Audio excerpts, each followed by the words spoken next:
For the first time in years, the United States Security Council has successfully adopted a resolution condemning Israel without the United States saying a word. The resolution, which was originally submitted by Egypt, targets Israeli settlements and demands that Israel stop building atop what it calls occupied Palestinian territory. Under pressure from Israel and President-elect Donald Trump, Egypt withdrew the proposal, but it was submitted again by New Zealand, Malaysia, Venezuela, and Senegal the next day. The resolution was condemned by Israel for ignoring Jewish ties to areas long under Jewish control and considered greatly important to Jewish culture and religion by calling them occupied territories, meaning that they allegedly rightfully belong only to Palestinian Muslims. ההחלטה קובעת שהרובע היהודי הוא שטח כבוש. זה הזוי. ההחלטה קובעת שהכותל המערבי, הכותל, הוא שטח כבוש. גם זה הזוי. אין אבסורד גדול יותר מאשר לקרוא לכותל המערבי ולרובע היהודי שטח כבוש.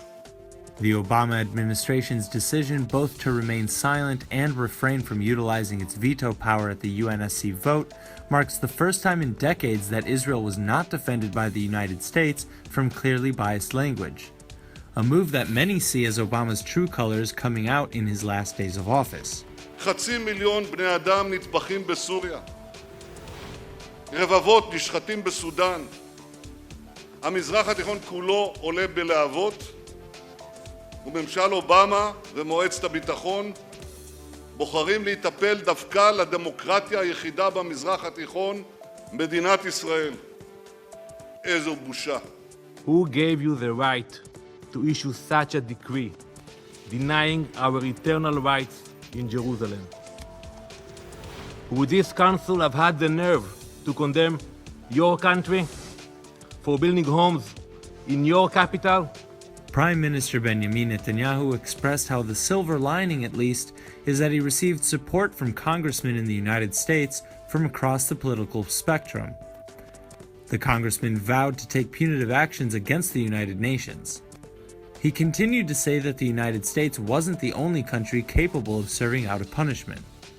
יש מחיר גבוה, אני אגיד גבוה הרבה יותר, למי שמנסה לפגוע בישראל.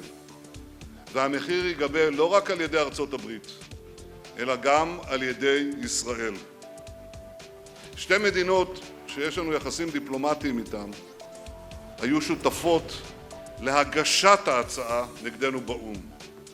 ולכן הוריתי אתמול להחזיר את השגרירים שלנו מסנגל וניו זילנד, הוריתי להפסיק את כל הסיוע של ישראל לסנגל. The final vote was 14 in favor and 1 against adopting the resolution, with the United States abstaining.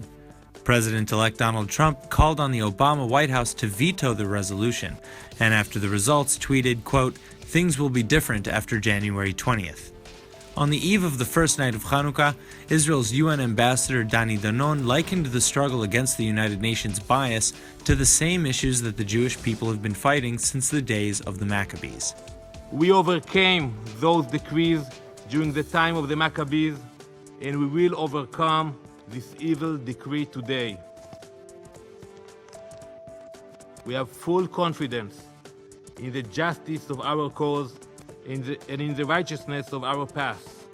We will continue to be a democratic state based on the rule of law and full civil and human rights for all our citizens, and we will continue to be a Jewish state, proudly reclaiming the land of our forefathers, where the Maccabees fought their oppressors and King David ruled from Jerusalem. This holy book, the Bible, contains 3,000 years of history of the Jewish people in the land of Israel. No one can change this history.